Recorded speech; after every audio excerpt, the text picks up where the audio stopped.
Pagbasa mula sa aklat ni Propeta Joel. Sinasabi ngayon ng Panginoon,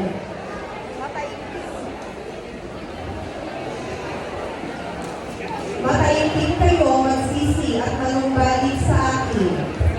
Kayo'y mag-ayuno, manangis at magdalaghati.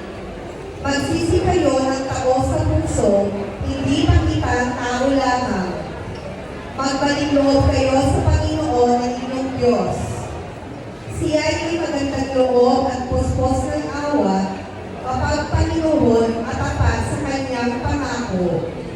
Laging handang magpatawad at hindi magpaparusa. Maaaring ingapin kayo ng Panginoon at bigyan ng masaganang ani. Kung magkagayon, makakatugan natin siya ng hating butil at alak. Ang propeta ay hipa ninyo sa ibabaw ng bundok ng Sion. Iutos ninyo na mag-ayuno ang lahat. Tawagin ninyo ang mga tao para sa isang banal na pagtitipon. Tipunin ninyo ang lahat, matatanda at bata, pati mga sanggol, at naging ang mga bagong kasal. Mga saserdote, kayo'y tumayo sa pagitan ng pasukan at ng dambana, manangis kayo at manalangin ng ganito. Mahabag ka sa iyong bayan o Panginoon, huwag mong tulutang kami hamakit pagkawanan ng ibang mga bansa at tanungin, nasaan ang inyong Diyos?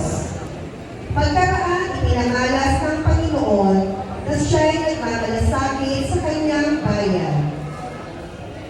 Ang salita ng Diyos. Poon iyong tawaan, kami sa'yo'y nagsisuway. Poon iyong tawaan, kami sa'yo'y nagsisuway. Ako'y tawaan, o mahal kong Diyos, sangayon sa iyong kagandahan loob, mga kasalanan ko'y iyong pawiin, ayon din sa iyong pag-ibig sa akin. Linisin mo sana ang aking karungan at ipatawad mo yaring kasalanan. Poon iyong tawaan, kami sa'yo'y nagsisuway. Ang pagsalansang ko ay kinikilala, laging nasa isip ko at alaala. Sa iyo lang ako nagkasalang tunay, at ang nagawa ko'y di mo nagustuhan. Poon iyong tawaan, kami sa'yo'y nagsisuway.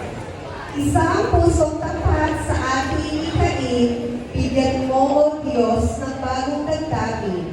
Sa iyong harapan, huwag akong alisin.